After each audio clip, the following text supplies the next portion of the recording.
Sveiki, tęsiam pamatų studijas. Tik prieš tęsiant toliau aš norėčiau paprašyti, ką visą laiką pamirštu paprašyti. Jeigu jums nesunku, sugaišite mažiau nei 1 sekundę paspausti tą nykščio liukso mygtuką. YouTube'as veikia algoritmo principais, tai reiškia, kuo daugiau veiksmų atlikta su video, tuo jis yra aukščiau paieškos sistemoje, o tai reiškia tiesiog daugiau žmonių gali susirasti atsitiktiniu būdu lietuvišką krikščionišką medžiagą YouTube platformoje. Tai vat, jeigu jums nesunku tą padaryti, ačiū labai, o dabar einam toliau. Šį kartą imsime antrą tiesą iš 6, tai yra tikėjimas Dievu. Noriu tik tais priminti, kad mūsų pagrindas šitų pamatų yra Hebrajams 6 eilutė, 6 skyrius 1 eilutė, ten išvardintos 6 tiesos. Jos yra vadinamos pradiniu Kristaus mokymu. Aš tikiu, sprendžiant iš rašto, kad Dievas yra numatęs tam tikrą eigą tiesų, tam tikrą mokymo eigą, kuris yra efektyviausias naujai tikėjusiam žmogui. Ir tai yra pamatai arba pradinis Kristaus mokymas, nuo kurio paskui žmogus jį susidėjęs, jisai veržiasi pirmin į tobulumą. Viską tą galite perskaityti Hebrajams laiško 5 galas ir 6 pradžia skyriaus.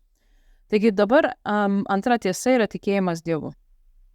Noriu pabrėžti, kad kadangi tai yra pamatinės studijos, jos turėtų būti subalansuotos net ir naujai tikėjusiems žmonėms. Tai reiškia, kai kurie dalykai seniau tikintiems krikščionims gali būti tiesiog per daug akivaizdus. Tačiau aš juos turiu pasakyti, nes čia visgi šitos studijos yra pamatai. Taigi, dabar apie tikėjimą. Pirmiausia, pradėsim nuo to, kad šitos pamokos formatas bus tokios tezės. Aš galbūt netgi sakysiu skaičius, numeriukus, kad galima būtų lengviau konspektuoti, jeigu kažkas šiais laikais dar tą daro. Taigi, pirma mintis yra tokia, kad mums reikia turėti kažkokį tai apibrėžimą. Tai pirmas punktas yra tikėjimo apibrėžimas. Tikėjimas turi aišku biblinį apibrėžimą. Tai nėra šiaip kažkoksai tai iš žodyno paimtas žodis. Tikėjimas yra tikras reiškinys krikščionybėje. Iš viso tikras Dievo sukurtas reiškinys. Pirmiausia, tai tikėjimas yra priešingas regėjimui. Jeigu reikėtų rasti eilutę apibrėžimui, ji tokia yra. Hebrajams 11 skyrius 1 eilutė. Ir visi krikščionys tą žino, bet aš ją vis tiek perskaitau. Tai yra tikėjimas užtikrina tai, ko viliamės, ir parodo tai, ko nematome. Vadinasi, mūsų startinis taškas, pradedant tikėti, yra viltis, mes kažko viliamės ir kažko tikrai nematome. Tikėjimas yra priešingas regėjimui. Čia labai labai svarbu. Kai prasideda regėjimas, tikėjimas sustoja. Tarkim, man reikia pirmą pamatyti pačiam. Tada patikėsiu. Tai va šitas dalykas neteisingas yra bibliniu požiūriu. Jeigu tau reikia pamatyti, kad patikėtum, tai ten jau nebetikėjimas, ten bus tiesiog žinojimas. Dargi apibendrinu pirmą punktą. Tikėjimas yra priešingas regėjimui. Tai yra esminis tikėjimo apibrėžimas. Antras punktas. Tikėjimas yra pamatinė krikščionio savybė. Norėtųsi sakyti, kad gerumas arba kažkokia kita savybė, meilė yra pamatinė krikščionio savybė, bet iš tikrųjų tikėjimas. Apie tai labai daug rašo. Ne vienoje vietoje yra parašyta. Ir dar tai yra ne pasiūlymas ir ne opcija. Tai ne kažkas, ką tu gali pasirinkti. Aš būsiu tikintis krikščionis arba netikintis. Jeigu tu netikintis, tu nesi krikščionis. Yra bent kelios vietos, kur parašyta, kad teisusis gyvens tikėjimu, o ne regėjimu. Tai konkreti citata iš Biblijos yra Romiečiams laiške, Hebrajams laiške, 2 Korintiečiams laiške. Dar Galatams parašyta, kad įstatymų niekas neišteisinamas Dievo akyse, tai reiškia darbais, laikymosi kažkokio tai įstatymo. Ir tai aišku, nes teisusis gyvens tikėjimu. Tai įdomus tas terminas gyvens. Pats žodis gyventi nėra momentinis dalykas, teisingai? Tu negali sakyti, aš gyvenu ir tai vyksta tik tais vieną akimirką. Aš gyvenu yra procesas. Tai kai sako, kad teisusis gyvens tikėjimu, Vadinasi, tai yra nuolatinis mūsų žemiškos kelionės bruožas. Tikėjimas yra nuolatinis mūsų krikščionių žemiškos kelionės bruožas. Nepakanka vieną kartą patikėti. Nepakanka. Vieną kartą patikėti ir tuom baigėsi viskas. Mes turime tikėti nuolatos. Tai yra nesibaigiantis procesas. Tikėjimas tęsis iki tol, kol mes būsime čia žemėje. O paskui mes jau susitiksime su Dievu akis į akį ir tada jau bus regėjimas. Trečias. Tai pirmas buvo apibrėžimas tikėjimo, tai yra neregėjimas. Antras buvo teiginys, kad tikėjimas yra pamatinė krikščionio savybė. Trečias. Tikėjimas yra pirmas žingsnis į santykį su Dievu.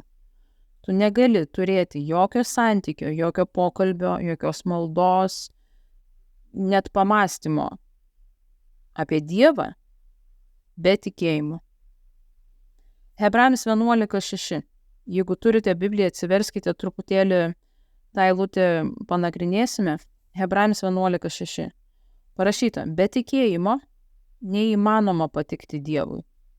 Kas artinasi prie Dievo, tam būtina, angliškai yra must. Tikėti, kad jis yra ir kad uoliai jo ieškantiems atsilygina. Tai dabar iš dviejų dalių perskiriam šitą eilutę. Pirma, reikia išsiaiškinti tą dalį su patikti Dievui. Sako, be tikėjimo neįmanoma patikti Dievui. Neapdairus klausytojas galėtų pasakyti, bet palauk, parašyta, kad Dievas taip pamilo pasaulį, jis taip myli. Teisingai. Dievas myli. Mylėjimas ir patikimas yra du skirtingi dalykai. Tarp kitko, žodis patikti čia, jisai angliškai reikštų give pleasure. Tai reiškia, kad tau tai teikia džiaugsmą ir malonumą. Tai tarkim, nors aš visus vaikus savo, kiek aš jų turiu, aš juos visus myliu vienodai, tačiau ne visuomet kiekvieno iš jų kompanija man yra vienodai maloni. Kartais būna vienas prisidirba, kitas rėkia, kitas nervuotas, kitas jau paauglystėj ir ne visi vienodai man teikia džiaugsmo tam tikrų gyvenimo etapų. Čia yra lygiai taip pat, sako, be tikėjimo neįmanoma patikti Dievui. Jis myli, nes jisai jau sūnų atidavė už kiekvieną iš mūsų. Bet sako, be tikėjimo jam neįmanoma patikti. Tai patikimas Dievui ir meilė jo mums yra visiškai skirtingas dalykas. Antra dalis šitos eilutės yra tas pirminis artinimasis prie Dievo, kur atrodo tu tiesi ranką į Dievą. Galbūt tai tavo pirmieji žingsniai, o galbūt iš tikrųjų tai tavo kelionės dalis, kur tu galbūt kažkur tau pastrigęs esi. Ir tu žinai, kad tu tiesiog tau reikia grįžti prie Dievo. Čia parašyta aiškiai, kas artinasi prie Dievo, jam pirmiausia reikia būtina, ne šiaip sau tiesiog patartina, būtų visai ne pro šalį, bet čia sako būtina tikėti. Tikėti kuom? Viena paprasta frazė, kad jis yra. Tai pasižiūrėkite. Tai žodis, kad jis yra ir yra tikėjimo esmė. Prieš tai, kur buvo pirmas punktas apibrėžimas tikėjimas, tai neregėjimas. Dievo mes nematome ir čia žemėje būdami nematysime. Vadinasi, pats pirmutinis žingsnis link Dievo, nematomo Dievo, kurio mes nematome ir nematysime. Jis neįmanomas be tikėjimo. Vienintelis tikėjimas, va šitas tikėjimas, o neregėjimas. Jisai gali užtikrinti pradinį dialogą su Dievu. Aš tikiuosi, jums tai skamba aiškiai. Ir aš netgi pabrėšiu, kad uolus ieškojimas, nes čia sako, kad uoliai jo ieškantiems atsilygina. Tai vat jūs dabar pagalvokit, ką reiškia uolus ieškojimas to, kurio tu nematai. Kaip tai atrodo? uolus ieškojimas diena iš dienos to, kurio tu nematai, kurio dažniausiai, realiausiai, audio būdu tu negirdi, fiziškai tu jo neapčiuopi, bet tu uoliai jo ieškai. Tai va tas uolus ieškojimas to, kurio tu nematai, ir yra tikėjimas.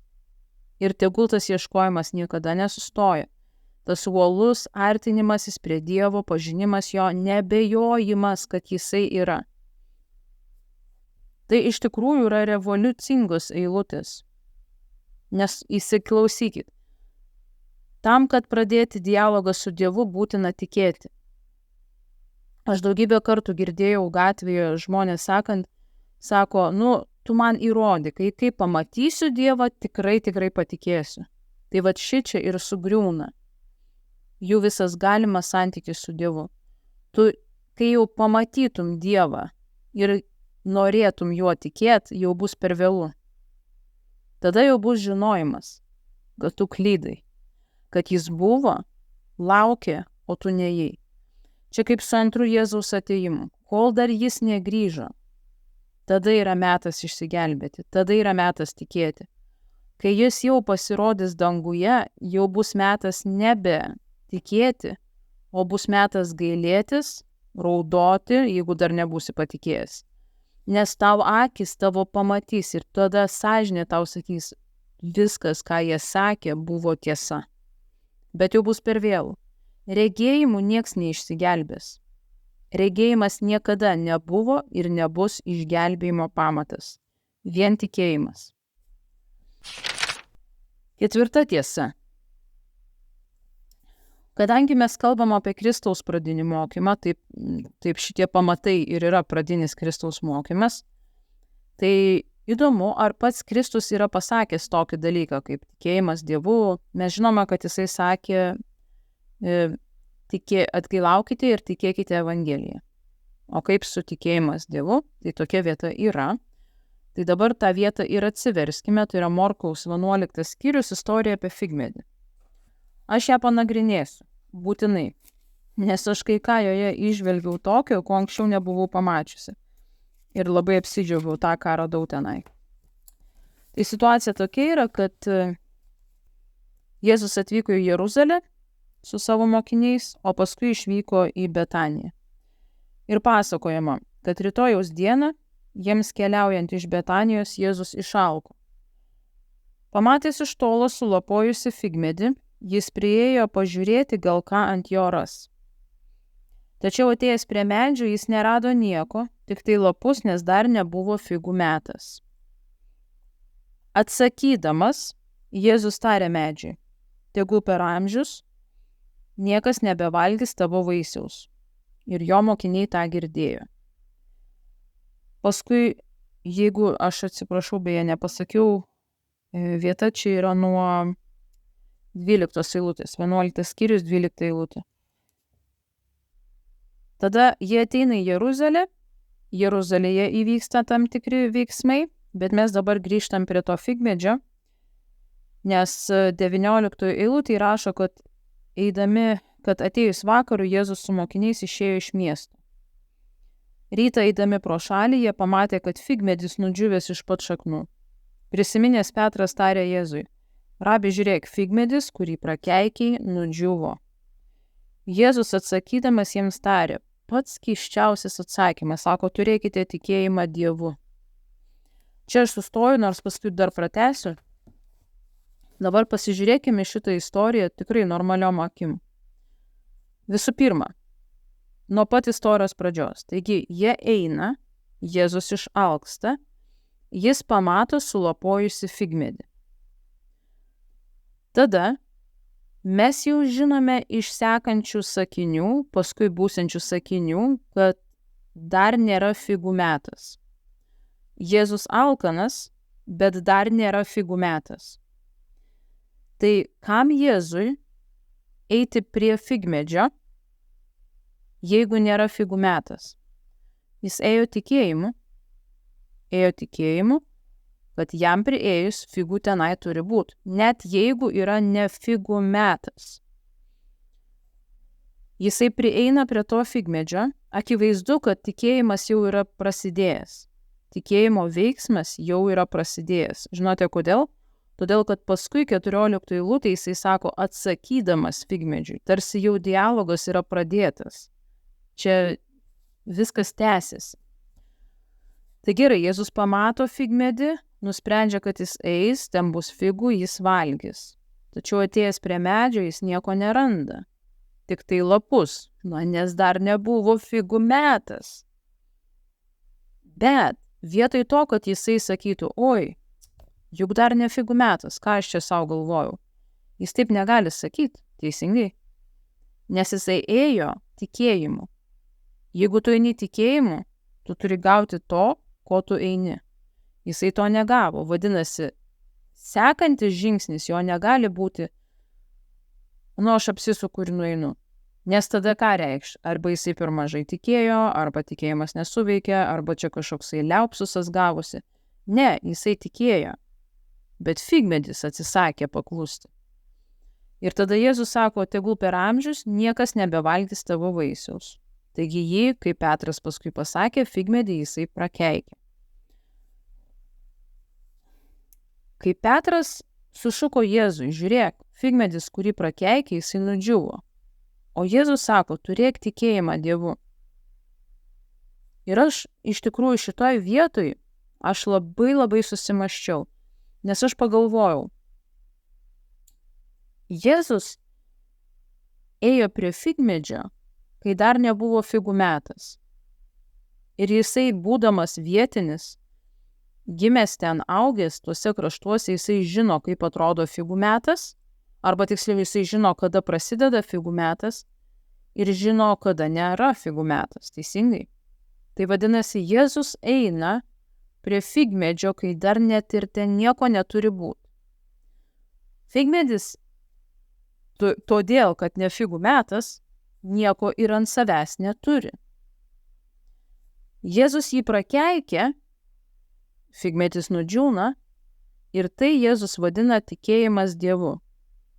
Ir aš tada galvoju, o kame čia yra, kur čia šuo pakastas, kaip tai tikėjimas Dievu, jeigu tu ateini prie medžio, vargšo medžio, kuris daro tai, ką jam Dievas numatęs nuo pat pradžių. Jisai savų metu, sezono metu jisai duotų figų, bet tu prieėjai ne sezono metu, tai ko tu nori. Ir aš manau, kad Jėzus čia duoda mums pavyzdį. Mums pavyzdį. Aš tą pavyzdį pasakysiu vienu sakiniu. Tikėjimas prašo ne sezono metu. Jeigu Jėzus pamatytų, kad figų metas ir jisai eitų prie figmedžio, tai kaip tai vadintųsi? Ar jisai eitų tikėjimu, ar jisai eitų regėjimu? Nes jisai žino, jo juslės, jo žinojimas protinis sakytų, jau figų metas, bus ką pavalgyti. Dabar jis ėjo tikėjimu, bet figmedis atsisakė jo tikėjimą atsakyti. Kitas dalykas, kas mane nustebina, dabar aš pasakysiu taip, kaip atrodytų žmogiškai, jeigu čia vietoj Jėzaus būtų bet kas kitas. Nors Jėzus sakė, jūs darysite tos pačius stebuklus, kaip aš dariau.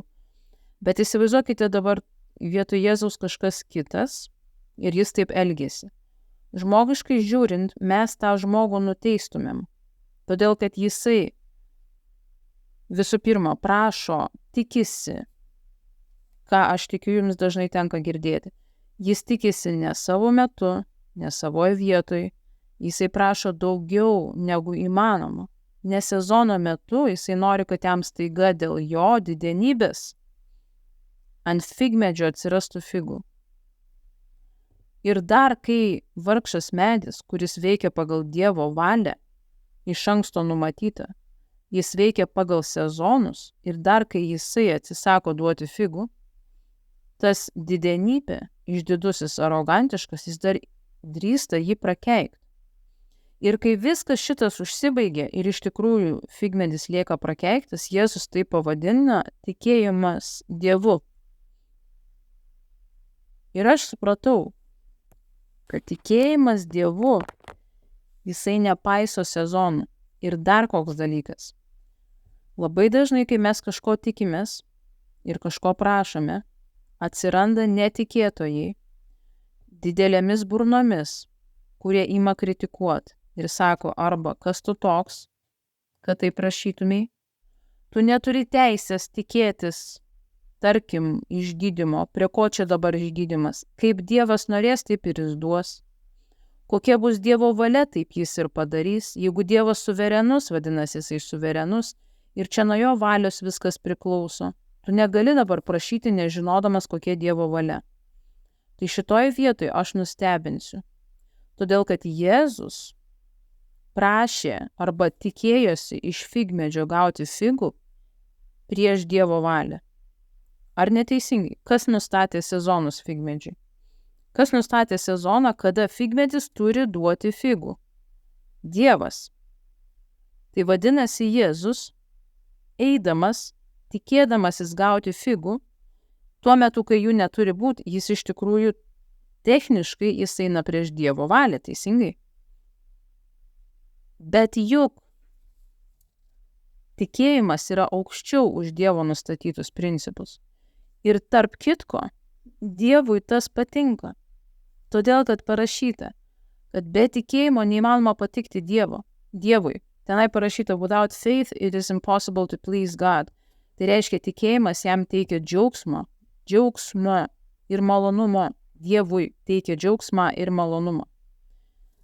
Ir čia nėra pirmas atvejis Biblijos istorijoje, kai taip vyksta. Pavyzdžiui, paima ir Dievui nusprendus sulapojo paprasčiausia lazda Senajame testamente, Arono lazda. Sulapojo, sužydėjo ir davė migdolų vaisių. Nors buvo visiškai nesezonas, per 24 valandas. Izraelitai Senajame testamente dykumoje maitinosi maistu, angelų maistu, iš dangaus. Ne tai, kad turėjo, taigi nustatyta nuo pradžios knygos, kad jie šiaip turėjo įdirbinėti žemę, jeigu ką. Paskui Mozei sudavus per uolą, iš uolos ištryško vanduo. Ir jie gėrė iš to vandens. Ir dar daugybė atvejų, kai buvo visur badas, pas vieną našlę ten tokia nesibaigė aliejus. Ir kai nebuvo valgyti vienam tokiam pranašui, jam valgyti atnešė varnai. Ir tokių istorijų ne viena yra Senajame testamente. Ir atrodytų, kad šitos istorijos kaip ir prieštarauja nustatytai Dievo tvarkai. Bet būtent tikėjimas, jisai yra aukščiau už Dievo nustatytą tvarką. Jėzus čia labai akivaizdžiai parodė pavyzdį. Tikėjimas prašo ne sezono metu. Dabar, kai jisai pasako Petrui, sako, turėkite tikėjimą Dievu, jisai toliau sako taip, sako, iš tiesų sakau jums, kas pasakytų šitam kalnui, pasikelk ir meskis į jūrą ir savo širdyje neabejotų, bet tikėtų, kad įvyks tai, ką jis sako, jis turės ką besakytų. Čia irgi paimkim grinai žmogiškai, ateini prie kažkokio kalno ir tu jam sakai, pasikelk ir meskis į jūrą ir jisai metasi į jūrą. Ir tada tu dabar galvokim grinai kvailai, taip žmogiškai, primityviai. Tai visų pirma, kas tu toks žmogau, kad tu aiškintum kalnui, kuris seniau daugybę metų, negu tu seniau už tave čia stovi, galbūt net pats Dievas tą kalną čia pastatė, ir tu dabar ateini ir jam sakai meskis į jūrą. Ir jisai, kadangi tu turi tikėjimą, tyrą, gryną tikėjimą, nebejoji, jisai metasi į jūrą. Tai atrodo, kas tu toks esi žmogau, kad tu drįsti taip daryti? Dievui patinka toks tikėjimas. Jėzus čia duoda pagrindinius svarbiausius principus. Dievui patinka, kai mes tikimės kažko netinkamu laiku. Pavyzdžiui, mes tikimės aprūpinimo, nepralobimo. Išgirskite mane teisingai, aš nesu už sėkmės evangeliją, kai tai liečia finansus statyti savo dvarus. Aš esu prieš tai. Bet aš kalbu apie aprūpinimą, kur tėvas sako, kad jeigu lauko lelija aprengta, tai tu būsi tuo labiau. Aprūpinimo tikėtis Tu gali ir laiku, ir nelaiku. Tai reiškia, tai gali būti bloga ekonomika šalyje, gera ekonomika šalyje, nesvarbu, tavo tikėjimas yra aukščiau už aplinkybės. Ir Dievui tai patinka. Paskui Jėzus tęsė, sakau jums, ko tik prašote melsdamiesi, tikėkite, kad gaunate ir jūs turėsite. Čia yra bazinis krikščionybės principas. Ką mes žinome apie tikėjimą? Tikėjimas yra neregėjimas. Ką dar žinome apie tikėjimą? Kad tikėjimas yra pamatinė krikščionio savybė, teisusis gyvens tikėjimu, o neregėjimu. Tai dabar šitą eilutę, ką Jėzus pasako, tai ir sudeda į vieną vietą. Sako, ko prašote melsdamiesi, tikėkite, kad gaunate ir jūs turėsite. Vadinasi, jūs melsdamiesi, prašydami, jūs to dar nematote teisingai. Vadinasi, jūs neregėjimu prašote, o jūs tikėjimu prašote, bet tikėjimu prašydami jūs jau tikite, kad gaunate. Reiškia, jūs dar neregite, bet jūs jau tikite, kad gaunate. Jeigu jūs pamatytumėt, čia jau būtų nebetikėjimas. Tai kol kas, prašydami, jūs tikite, kad gaunate ir tada turėsite. Jeigu jūs netikite, kad gaunate, kai dar nematote, jūs ir neturėsite. Tiek daug kartų aš esu girdėjus, dalyvavusi, kai žmonės prašo kažko, pagal šitą eilutę, ir tada sako taip, išreiškia kažkokį, tarkim, prašymą Dievui, ir tada atsisuka ir sako, aš padariau, ką reikėjo, o dabar, jeigu bus Dievo valia, jis man ir duos. Tai va šitoj vietoj tu išsiduodi, kad tu iš tikrųjų visiškai netiki, ir dabar realiai tai, kad tu gausi, tai, ko prašai, yra beveik be šansų. Bent jau pagal šitą eilutę, tai tu turėtum negauti tai, ko prašai. Arba nebent gausi tiesiog žemiškom paprastom aplinkybėm. Nes čia parašyta, kai prašote melsdamiesi, jūs negalvojate, kad jeigu Dievas bus Dievo valia, tada jis duos. Ne taip galvojate. Jisai sako, kai tu prašai melsdamasis, tu jau turi tikėti, kad gauni. Ne apie Dievo valią tuo metu reikia galvoti, ar čia Dievo valia ar ne Dievo valia. Reikia galvoti tai, kad Dievui patinka tikėjimas virš aplinkybių, virš sezonų. Tai yra tikėjimas, kai mes realiai įjungiame virš sezoninį, virš aplinkybinį mąstymą. Reiškia, aš tik tais naudojusi bibliniu principu. Aš prašau, o čia sako, kai prašai, turi tikėti, kad gauni ir tada turėsi. Reiškia, aš tik tais naudojusi bibliniu principu. Aš prašau, o čia sako, kai prašai, turi tikėti, kad gauni ir tada turėsi. Ne tai, kad aš paprašiau, atlikau ritualą ir dabar sakau, jeigu Dievas duos, tai duos. Ir čia netikėjimas. Čia kažkokia kitokia rašto vieta, kurią patys jūs susigalvojate. Tikėjimas yra, kai tu žinodamas, ką Jėzus padarė su figmedžiu, kad jis tikėjosi ne sezono metu, negavo ir todėl nubaudė tą figmedį. Tikėjimas yra, kai tu prašai ir tu gauni. Tu jau žinai, kad tu gauni prašydamas. Ir tada tu dėkoji už tai, kad tu jau gavai. Ir tada tu turėsi. Aš visą laiką sakau ir čia įdėsiu, kad kažkur neskraidytų kitam įraše šitas pavyzdys. Čia yra panašiai kaip su online apsipirkimu. Kai tu atlieki tam tikrą mygtukų kombinaciją ir nusipirki prekes, tu jų savo akimis dar nematai. Tu tiki, kad jos ateis, kad tu jas turėsi, nes tu viską padarai, tu apsimokėjai. Tai va tą žemišką principą mes pritaikykim va šitam nežemiškui, dvasiniam tikėjimo principui. Čia lygiai taip pat, kai aš jau prašau, yra tas pats, tarsi aš paspaučiau mygtuką, ten kokį nors pay ar transaction complete, done, tu paspaudi mygtuką ir tai jau viskas. Įvykdyta. Dabar tau reikia tik sulaukti. Tai vat. Čia yra tikėjimo pamatas. Pamatinės tikėjimo tiesos. 5 tiesa ir 5 teiginys. Tai jeigu mes prieš tai kalbėjom, kad tikėjimo apibrėžimas yra tikėjimas neregėjimas, antras buvo tikėjimas yra pamatinė krikščionio savybė, Kalbėjom apie tai, kad be tikėjimo tu negali eiti santykį su Dievu. Tikėjimas yra santykio su Dievu pagrindas. Nori eiti prie jo, tu turi tikėti, kad jis pirmiausia, ne kad jis geras, ne kad jisai ten Jėzų paukojo, pirmiausia, tu turi tikėti, kad jis yra. Ir čia atrodo lengva, bet kai pagalvoji, tai taip lengva nėra. Tu turi priimti asmeninį apsisprendimą, kad tai yra tiesa, kad Dievas yra. Tu turi asmeniškai apsispręsti, kad tai yra tiesa tau ir kad pagal šitą tiesą nuo šiol tu gyvensi, kad jis tikrai yra. Tada kalbėjom apie tą pavyzdį su figmedžiu, tai reiškia, kad tikėjimas prašo ir ne sezono metu, tikėjimas yra virš sezono ir virš aplinkybių. O 5 yra tikėjimas yra išgelbėjimo pagrindas.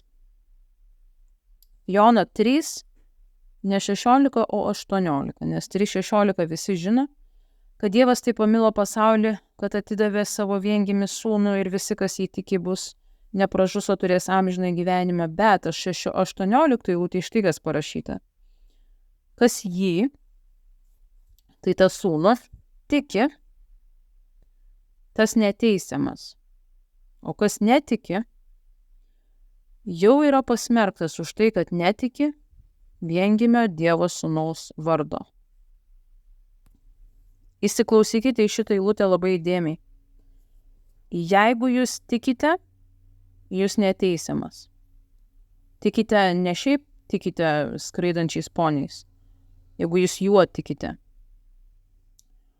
O jeigu netikite, sako, jūs pasmerktas už tai, kad netikite viengimio Dievo sūnaus vardo. Jono 5:24.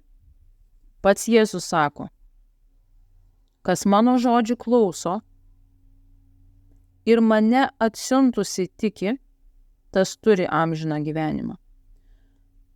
2 sąlygos, sako, kas mano žodžių klauso, ne šiaip sako tiesiog visiems aplinkui, Jėzus labai geras ir mielas yra, jis mano draugas. Ir tada dar užsideda marškinėlius, ant kurių užrašyta Jėzus, ir to pakanka. Ne, Jėzus kitaip sako, jisai sako, tu pirmą turi jo žodžių klausyti. Tas žodis klausyti nereiškia vien tik girdėti, tai reiškia klausyti ir kažką su tuo daryti, tai vykdyti. Tai kas mano žodžių klauso, pirma sąlyga. Antra sąlyga, sako, kas mane atsiuntusi tiki. Nu tai o kasgi jį atsiuntė? Kas Jėzų atsiuntė? Dievas, tėvas. Tai reiškia, tu turi klausyti Jėzaus žodžių ir juos vykdyti ir tikėti Dievu. O ką reiškia tikėti Dievu? Pirmas dalykas – tikėti, kad jis yra. Tai sako, tas turi amžinai gyvenimą. Paskaitysiu dar 4 eilutės. Galatams 2:16 sako, mes įtikėjome Kristų Jėzų, kad būtume išteisinti Kristaus tikėjimu, o ne įstatymo darbais, nes įstatymo darbais nebus išteisintas ne vienas žmogus. Tikėjimas yra išgelbėjimo pagrindas. Dar viena eilutė, Romiečiams 3:28. Mes įsitikinę, kad žmogus išteisinamas tikėjimu be įstatymo darbų. Tikėjimas yra išgelbėjimo pagrindas. Romiečiams 5:1. Taigi, išteisinti tikėjimu turime ramybę su Dievu per mūsų viešpatį Jėzų Kristų. Tikėjimas yra išgelbėjimo pagrindas. Ir dar viena eilutė, Filipiečiams 3:9. Sako Paulius, kad aš būčiau atrastas jame, Kristuje, nebeturėdamas savo teisumo iš įstatymo, bet turėdamas teisumą per tikėjimą Kristumi, teisumą iš Dievo paremtą tikėjimu. Mūsų teisumas paremtas tikėjimu. Mūsų išgelbėjimas yra paremtas tikėjimu. Einam prie 6 tiesos. Ji pakankamai ilga ir sudėtinga ir labai svarbi. 6 tiesa yra taip, ar iš piršto laužiame, kuom tikime. Aš pasakysiu, aš nesenai girdėjau vieną pamokslą, tokio jauno pamokslininko. Jisai išskyrė 4 paskutinių laikų ženklus bažnyčioje. Aš galiu pasakyti tos 4 ženklus, galbūt kažkam bus naudinga. Tai pirmas ženklas tai netikri pranašai, ir netikri mokytojai, kurie suklaidins daugelį. Tai apie tai aš irgi kalbu pseudo pranašuose įraše. Antras ženklas tai yra atšalimas bažnyčioje, nemeilė. Atšalimas, kur sako daugelio meilė atšals. Trečias ženklas akiplėšiškumas, naglumas, kūniškumas krikščionių. Tai yra akiplėšiškų krikščionių noras, aistra, troškimas tenkinti savo kūniškumą, tai savo kažkokius tai įnorius ir jie tai daro naudodamiesi kitais žmonėmis. Ir paskutinis, tai būtent apie ką aš ir dabar norėsiu kalbėti, kad bažnyčiose bus Biblija padėta į lentyną. Tai reiškia, kad labiau eis į priekį psichologinės knygos, asmeniniai liudijimai, kažkokie pokalbiai, sentencijos. Aš tame įraše Meilė sau labai akivaizdžiai parodžiau, kokie pasaulietizmai yra įėję į bažnyčią, nuostabiai gražių frazių forma. Ir kaip mes krikščionys juos tiesiog pradedam žongliruoti jais. Mes jau nebe Bibliją įsikandę laikome ir įsikibę, tiesiog įsidėję į save, o mes kažkokius tai pseudo filosofinius pamąstymus dedame į patį priekį ir jais gyvename. Tai vat, mes negalime iš piršto laužti, kuo mes tikime. Mes negalime susikurti savo Jėzaus paveikslą, savo Dievo tėvo paveikslą ir eiti visiems apie jį pasakoti. Aš žinau, kad yra faina Dievą tėvą nupiešti, tėvo širdis, koks jis mylintis ir tada jį visą va tokį tėvelį rodyti. Jeigu to kiekvieno žodelio iš šito apibrėžimo neparodysi Biblijoje, aš paskui tą apibrėžimą tėvo paveikslą, aš paskui jį neisiu. Dabar yra tas momentas, kai bažnyčioje pasklido daug netikrų mokymų ir mokytojų ir daug pranašų, netikrų pranašų, save vadinančių pranašais, ir jie suklaidins daugelį. Ir aš manau, viena iš priežasčių, kodėl jie suklaidins tą daugelį, yra ta, kad krikščionys tingi tiesiog pasitikrinti Biblijoje tai, ką jie girdi. Jie tingi, jiems ta Biblija, juos sako, jie tai pradeda lyginti su religija, su farieziškumu. Ta prasme, iki kokio lygio mes nusivažiavom. Jeigu žmogus atsisėdi ir reikalauji, kad vieną ar kitą teiginį pagrįstų Bibliją, tave iš karto pradeda vadinti religijozniku. Taigi gerai. Dabar grįžtam prie tikėjimo. Kaip mes žinome, kuom tikėti? Nu tai tikėti Dievu, taip, amen. Jėzumi, taip, tai tiesa. Bet kuom dar tikėti? Ar tikėti išgydymu, ar tikėti neišgydymu? Ar tikėti kažkokio kunigo žodžiais, kad Dievo rykštė yra, Dievo bausmė yra, tarkim, tavo vaiko mirtis? Tuom tikėti reikia? O kaip žinot, kuom tikėti, kuo ne? Dievas viskom pasirūpino, jisai davė, prie tikėjimo apibrėžimo jis duoda ir dar vieną dalyką. Yra objektyvus tikėjimo šaltinis. Tai yra pagrindas, tai yra tikėjimo ištakos. Ir tai yra Dievo žodis. Aš norėjau vieną tokį pavyzdį pasakyti apie Kalėdų senelį. Vaikai renkasi patikėti, kad yra kažkoksai žmogus, senelis, apsirengęs tam tikrą raudoną spalvą, vieną dieną per metus, tai yra per Kalėdas, kažkokiu būdu įsiveržia į namus ir po eglute padeda dovanas. Iš kur vaikai susigalvoja visi vaikai vienodą tokią istoriją? Nes jiems taip pasako jų tėvai. Jie ne patys sugalvojo tą istoriją. Jie tą istoriją apie Kalėdų senelį turėjo ką padaryti pradžiai? Išgirsti. Kažkas nuo vaikystės jiems turėjo labai tiksliai, detalizuotai papasakot, kas yra tas Kalėdų senelis. Turėjo būti prakomunikuota žinia, kurią vaikas patikėjo. Su tikėjimu yra lygiai tas pats, tik mūsų žinia yra ne šiaip kažkokia sufabrikuota, o tai yra Dievo žodis. Įrodymas yra pačiame Dievo žodyje. Romiečiams 10:17 užrašyta. Tikėjimas ateina iš klausymo, o klausymas iš Dievo žodžio. Vadinasi, tikėjimas yra iš kažkokios komunikacijos išgirdimo, o išgirstame tai Dievo žodį. Ta komunikacija, kurią išgirstame, yra Dievo žodis. Angliškose vertimuose yra tiesiog nemažai vertimų, kur kalbama ne apie Dievo žodį, apie Kristaus žodį. Tai sako, kad tikėjimas ateina iš klausymo, o klausymas ateina per Kristaus žodį. Klausymas, šičia, kur sako tikėjimas iš klausymo, klausymas čia nieko mistiško nėra, tai yra girdėjimo funkcija. Tai tiesiog, kai tu girdi, tai yra kažkoks išgirstas dalykas. Tai dabar padarykime labai loginę išvadą. Ar aš teisingai sakysiu, žiūrėdama į šitą eilutę Romiečiams 10:17, tikėjimas iš klausymo, klausymas iš Dievo žodžio, ar aš teisingai padarysiu išvadą, kad jeigu nebus žinutės, nebus komunikacijos, ką girdėti, tai nebus ir tikėjimo. Aš kalbu apie tikrą tikėjimą, kuris turi tikrų rezultatų.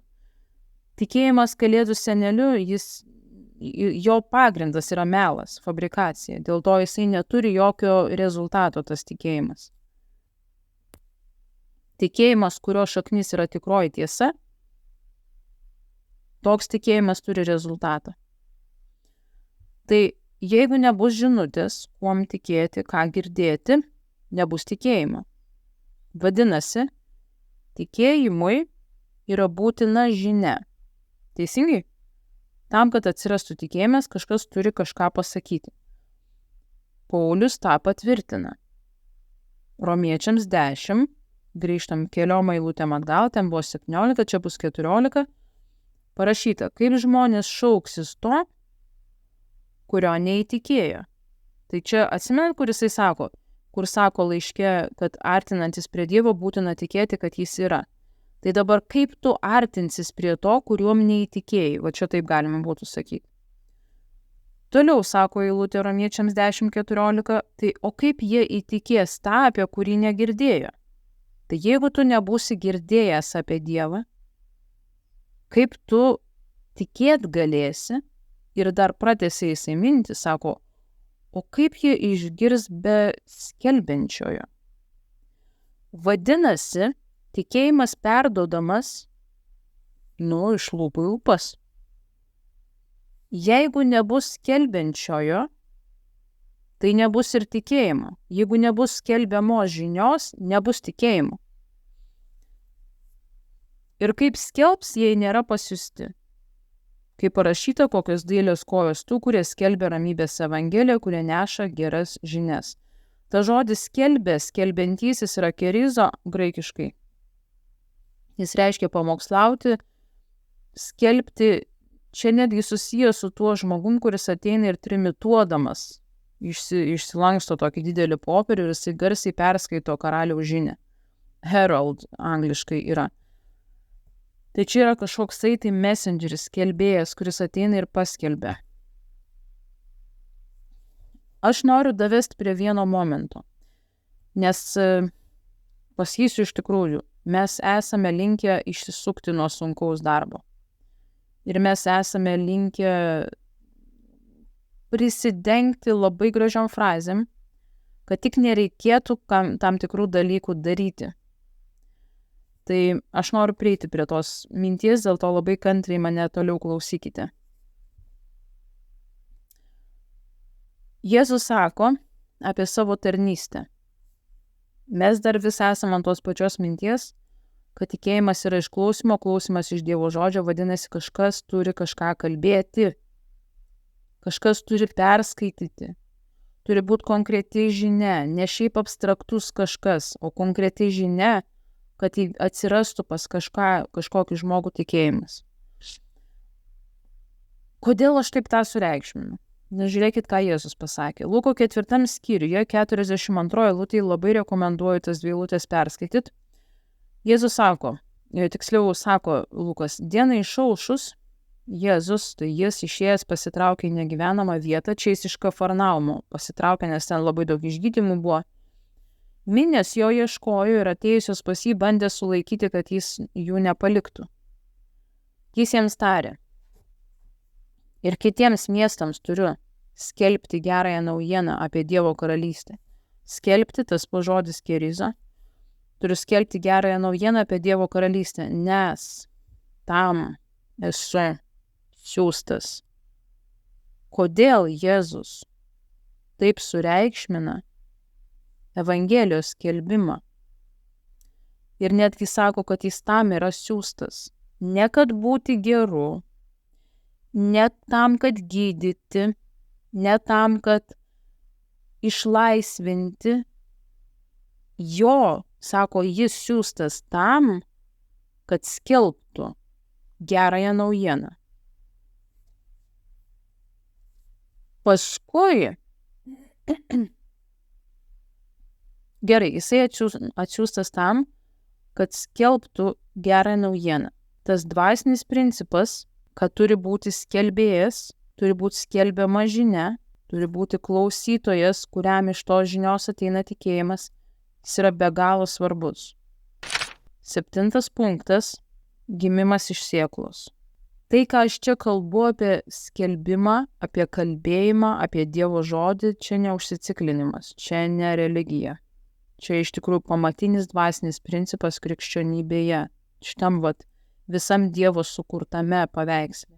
Petras, apaštalas, jisai kalba apie mūsų išgelbėjimą, kaip mes gimėme iš naujo, kaip įvyksta tas momentas išgelbėjimo. Jisai sako, 1 Petro 1:23. Jūs esate atgimę ne iš pranykstančios, bet iš nenykstančios sėklos, gyvu ir amžinai pasiliekančių Dievo žodžiu. Angliškai skamba, sako, jūs esate atgimę iš nenykstančios sėklos per amžinai pasiliekantį Dievo žodį. Taigi, nenykstanti sėkla, iš kurios mes gimė, tai dabar tiesiog įsivaizduokit botaniškai. Pabarstoma sėkla, po kelių savaičių iš jos išauga augalėlis. Tai čia mes. Botaniškai dabar, suprimityvinkim. Tai ta sėkla, kuri pabarstoma, žemiškai, tai jeigu ten ją neten įberi kažkur kažką, jinai supūna, palikta kažkur, ji gali supelyti, pranykti, ją gali sulesti ir panašiai. Bet Petras sako, kad šita būtent Dievo sėkla, iš kurios mes gimėm, jinai ypatinga, jinai nenykstanti yra. Ir ta sėkla yra pasėjama per Dievo žodį. Jėzus, tarp kitko, dar vaikščiodama žemėje, šitą teiginį jau patvirtinęs buvo. Čia ne Petro nauja idėja yra. Aš dabar to neskaitysiu, jums rekomenduoju tą padaryti Morkaus 4 skyriuje, perskaityti palyginimą apie sėjėją. Jėzus kalba labai paprastą buitišką palyginimą apie elementarų, apie reiškinį, kurį jo visi klausytojai buvo matę. Jisai sako, kad sėjėjas išėjo sėti ir jisai sėjo sėklą, ta sėkla nukrito į įvairias vietas, ten tuo atveju 4 dirvos yra. Ir jis tada išaiškina, kas nutiko pirmai sėklai, antrai, trečiai, 4 dirvai. Ir paskui paaiškina, ką jisai turi omeny. Tai sėjėjas, tai tas, kuris skelbia žodį. Sėkla tai yra žodis, o dirvai, kurią krenta ta sėkla, yra žmogaus širdis. Ir priklausomai nuo dirvos būsenos, kažkas įvyksta arba neįvyksta su ta sėkla. Iš to palyginimo sužinom, kad 4 dirva iš viso duoda kažkokį vaisių. Aš dabar ne į dirvas noriu susikoncentruoti, bet noriu susikoncentruoti į patį principą. Privalo būti skelbėjas, privalo būti dirva, tai yra širdis, klausytojas, kuris klauso, ir turi būti žodis, kuris yra skelbiamas. Gal ne veltui todėl Jėzus Morkaus Evangelijoje, pačiam pabaigoj, jisai prieš pakildamas, jisai davė konkretų nurodymą, jisai sako, Morkų 16:15. Eikite į visą pasaulį ir skelbkite.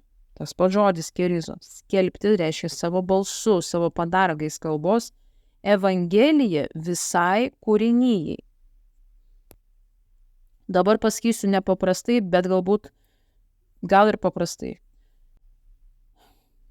Dievo žodis, Jėzus tai pasakė, yra dvasia. Taip pat Dievo žodis pagal Jėzus taip sakė, yra sėkla. Tai mes tada darom tiesiog išvadą, kad Dievo žodis yra sėkla su kažkokiu dvasiniu užtaisu. Taip, tai yra dvasia. Tai yra sėkla dvasia. Arba sėkla dvasios pavidale. Jeigu mes paimsim sėklą tikram pasaulyje, tai ką pasodinom, tą ir užauginsim. Teisingai? Pasodinom pupelę, užauginsim pupos augalą, kuris turės daugiau pupelių.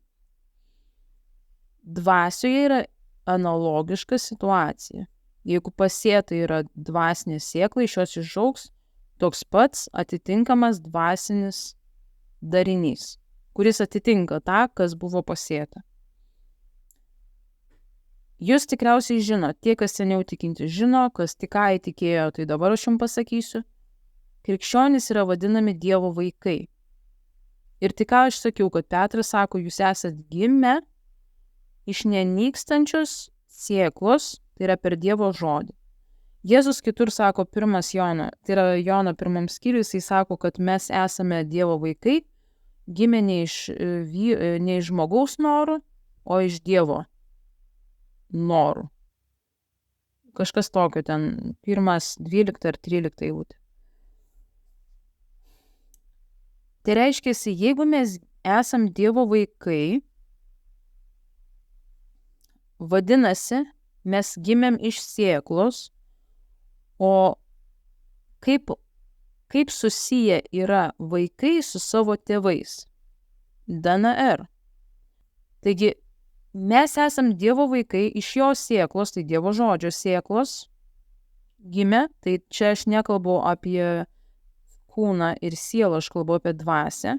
Vadinasi, ta dvasia yra mini tos įkritusios sėklos versija. Ne žemesnės rūšies, ne aukštesnės rūšies, ne kitokios rūšies, o tokia sėkla, kokia įkrito, pagal ją ir užaugo naujas kūrinys. Tam, kad įvyktų gimimas iš aukšto, o dabar aš priejau prie momento, kur aš labai nenoriu niekieno įžeisti šituo pasakymu. Dėl to prašau, aš tiesiog noriu parodyti tam tikrą principą. Aš esu bažnyčioje girdėjusi daug kartų pasakymą, kai yra kalba eina apie evangelizaciją, tai reiškia tiesiog paprastą primityvų evangelijos skelbimą savo burna. Gatvėje, ligoninėse, senelių namuose, nesvarbu. Tiesiog evangelijos skelbimą. Aš esu girdėjus daug kartų pasiteisinama, kad o aš girdėjau, kad evangeliją reikėtų skelbti savo gyvenimu pirmiau. Ir šitoj vietoj aš nesutinku. Nėra tai parašyta. Kristus, ta prasme, tu neskelbi evangelijos vien gyvendamas, nes tada neįvyks tai, kas užrašyta Dievo žodyje, neįvyks tas gimimas iš aukšto, nes nebus sėklos. Nes mums atrodo, kad mes tiesiog būdami geri aplinkiniams, rodydami gerą pavyzdį, mes kažkokiu būdu užkrėsime tuos žmonės Dievu. Bet tokio mechanizmo nėra duota. Mums duotas mechanizmas, tai ką darė Jėzus, sako, aš esu siųstas tam, kad skelbt Evangeliją. Mums duotas paliepimas lygiai tas pats mechanizmas skelbt Evangeliją žodžiu. Jūs man galite sakyti, jo, bet yra žmonės, kurie negirdi, nemato, kurie nesupranta tavo kalbos. Labai gerai, sutinku.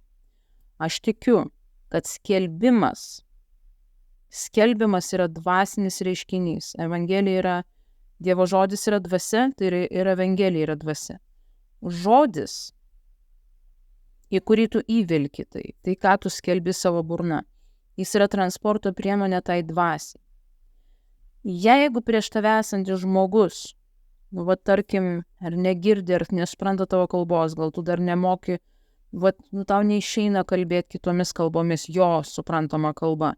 Aš tikiu, kad lygiai ta pati dvasia prasikomunikuotų ženklų kalba, oficialia ženklų kalba, sign language, arba paveikslėlių pavidalu, jeigu tu tą patį nupieštum, bet esmė yra, kad tu komunikuotum piešiniais arba ženklais, tu komunikuotum Evangeliją, o ne šiaip rodytum Evangeliją savo dorų gyvenimu. Nes tu turi sėklą pasėti tą žmogų. Mes turime būti tie sėjėjai. Mes negalime, aišku, žinoti, kur ta sėkla nukris, kokia ten širdies būklė, čia yra visiškai kitas klausimas. Bet mes turime sėklą pasėti į tą žmogų. Sėklos sėjimas yra per kalbėjimą. Jūs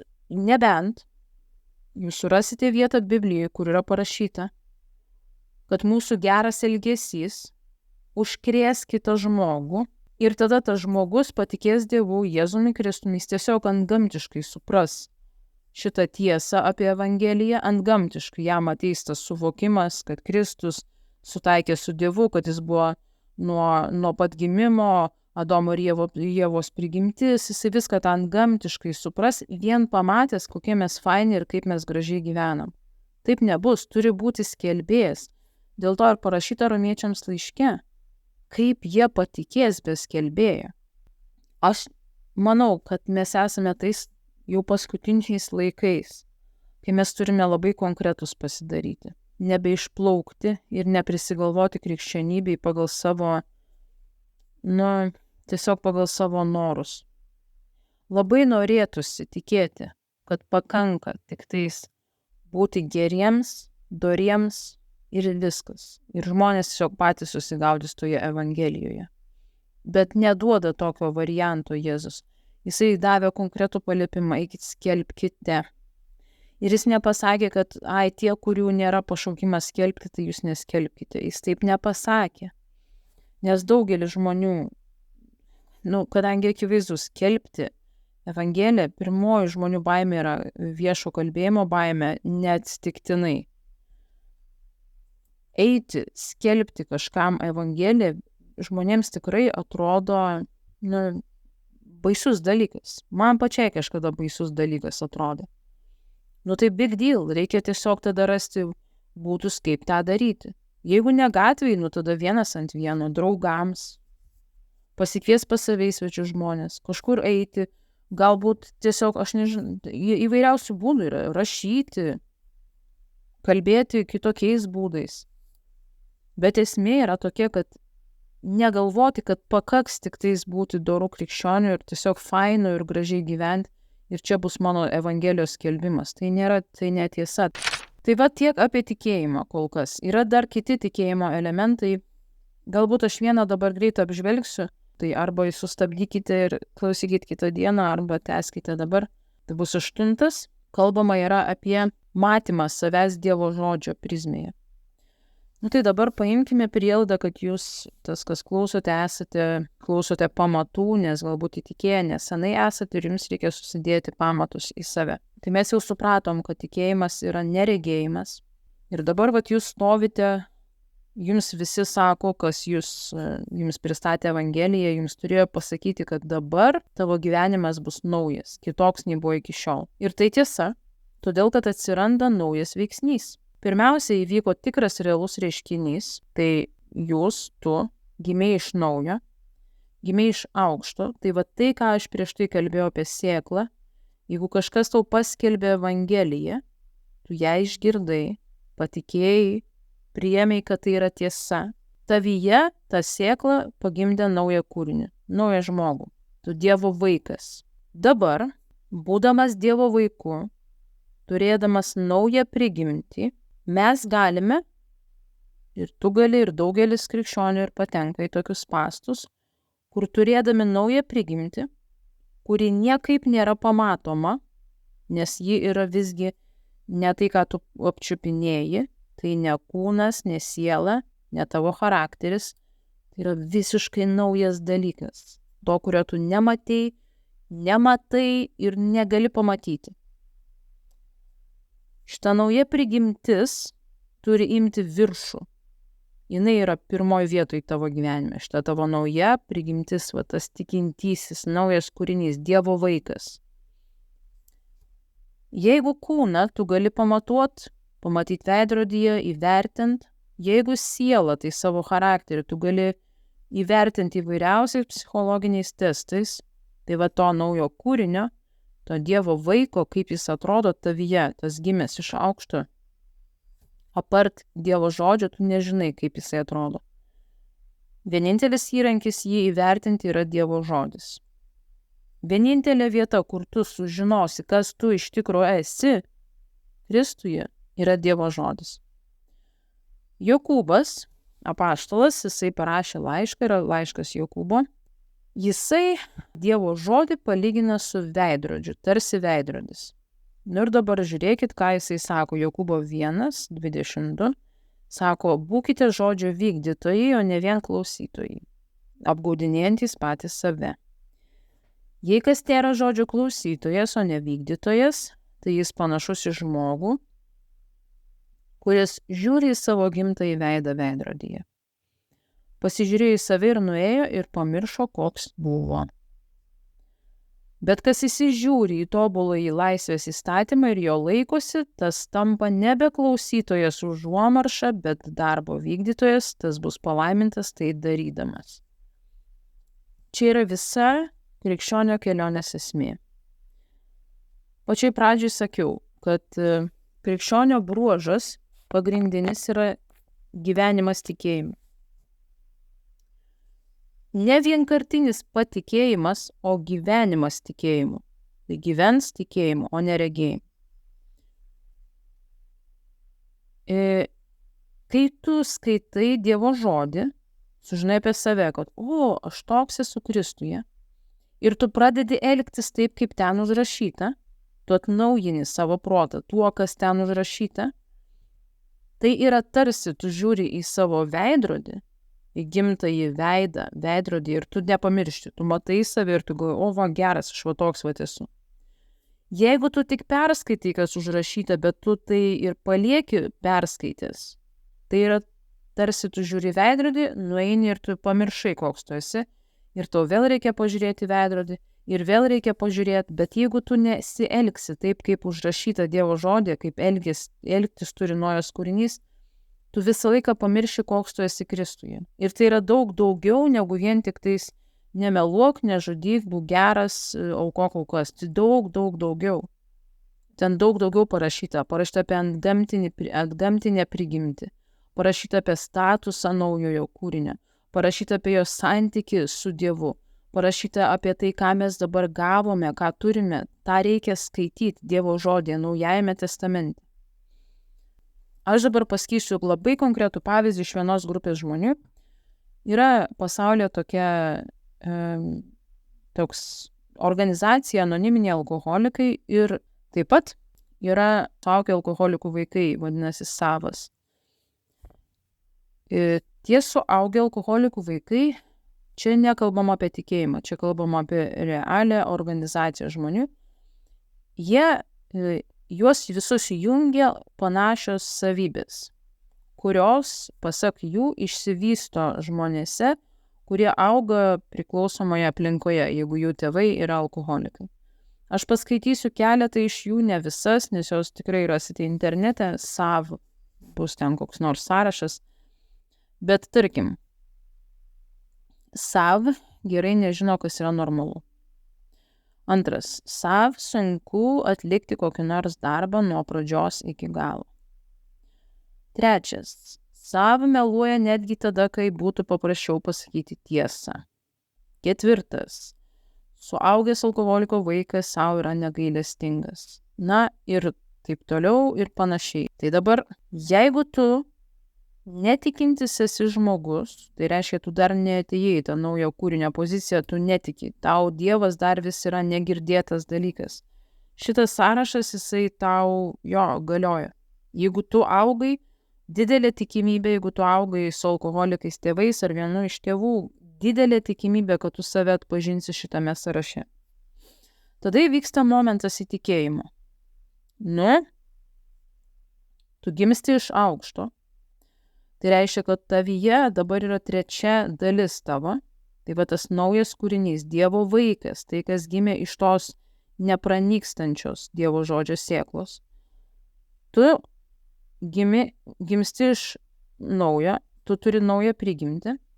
Šitas sąrašas, toks, koks jisai tau buvo realus, jis tau turėtų nueiti į antrą vietą. Dabar pirmasis sąrašas apie tave yra Dievo žodis. Kažkada, kol tu nebuvai tikėjęs, šitas suaugusių alkoholiko vaikų bruožų 13 punktų sąrašas, jis galėjo būti tavo veidrodis. Kai tu įtiki, tavo veidrodis yra tai, kas yra Dievo žodyje. Jeigu žmogus buvo įnikęs, arba jeigu jisai save identifikavo su tokiu, kaip aš alkoholikas, arba suaugus alkoholiko vaikas, jeigu jisai identifikavo save su tuo senuoju sąrašu, turės įvykti lūžis. Todėl, kad parašyta, tikintysis, teisusis, gyvens tikėjimu, o ne regėjimu. Šitą sąrašą tu regėjai visą savo gyvenimą ir tu save gali identifikuoti su juo, tai tau yra be galo paprasta. Tai 1, 2, 3, ir aš jau vėl identifikuoju save. Bet tai nėra tikėjimas. Tai užrašyta, tai tu gali pamatuot, pajaust, įvardint. Tikėjimu gyventi yra ne pagal šitą sąrašą gyventi. Gyventi tikėjimu yra gyventi pagal tai, kas yra užrašyta apie tave Biblijoje, ko tu galbūt dar nematai savyje. Bet tu žinai, kad tavo trajektorija veiksmo, elgesio, pasikeitimo yra ten užrašyta. Ir todėl tu palieki tai, ką tu turėjai prieš tai, įsikabinėsi visus sąrašiukus, palieki tai užnugaryje ir tikėjimu veržiesi į tai, kas yra tavo nauja prigimtis. Tai reiškia, paimi Bibliją ir savo visą protą, visą žinojimą apie savo savybės, apie emocinę būklę, apie viską, ką tu apie save, ypač tie, kurie labai gilinosi visus psichologinius testus ir panašiai. Viską, ką apie save žinojai, tu turi padėti užnugaryje, nes dabar tavo tikslas yra savo nauja prigimtimi atnaujinti savo kūną ir sielą. tą įmanoma padaryti tik tikėjimu. Ir tai negali būti vienkartinis dalykas. O, patikėjau, geras, aš jau nebesavo. O, nuostabu, aš dabar naujas kūrinys, daugiau nieko nebedarysiu. Tas momentas gali išblėsti jau sekančią akimirką. Gyvenimas tikėjimu yra nuolatinis tikėjimas. Tai tu nesustoji tikėti. Vadinasi, diena iš dienos tu nesustoji gyventi tikėjimu, o ne regėjimu. Diena iš dienos tavo triūsas krikščionybėje turi būti bėgimas nuo regėjimo. Tu dedi visas pastangas, kad tu bėgtum nuo juslių, nuo pajutimų, nuo jausmų, nuo regėjimo ir bėgtum grinai tikėjimo keliu. Čia yra pastangos, kurias mes turime dėti, kad eiti teisingų krikščioniškų kelių. Tai dabar baigiu apie tikėjimą. Apibendrinimui. Tikėjimas yra pamatinė mūsų savybė. Tikėjimas yra visiškai priešingas regėjimui. Kai jau pradedi kalbėti apie tai, kad aš matau, aš regiu, aš jaučiu, čia yra nebe tikėjimas, čia yra žinojimas. Čia kita visai sfera. Mes turime gyventi tikėjimo, o ne regėjimu. Taip pat kalbėjome apie, kad be tikėjimo neįmanoma patikti Dievui.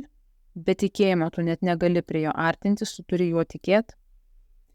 Mes kalbėjome apie tai, kad tikėjimas prašo ne sezono metu, jis yra aukščiau sezono, ekonominių aplinkybių, jis yra aukščiau viso šito.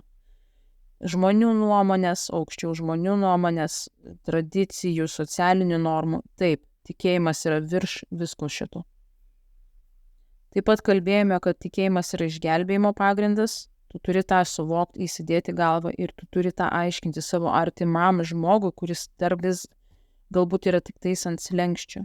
Jam nepakanka tiesiog būti geram. Išgelbėjimo pagrindas yra tikėjimas. Mes negalime iš piršto laužti, kuom tikėti. Tikėjimo šaknis, ištakos yra Dievo žodis. Tikėjimas iš klausimo, klausimas iš Dievo žodžio. Taip pat kalbėjom apie gimimą iš sėklos, tai labai glaustai, tikrai neišplėstai, aptarėme, kas yra gimimas iš dvasinės nenykstančios sėklos. Ir taip pat dabar kalbėjom apie tai, kad tikėjimas yra matyti save per Dievo žodžio prizmę, nes tu tikrai to savo realiomis akimis nepamatysi, tik dvasinėmis.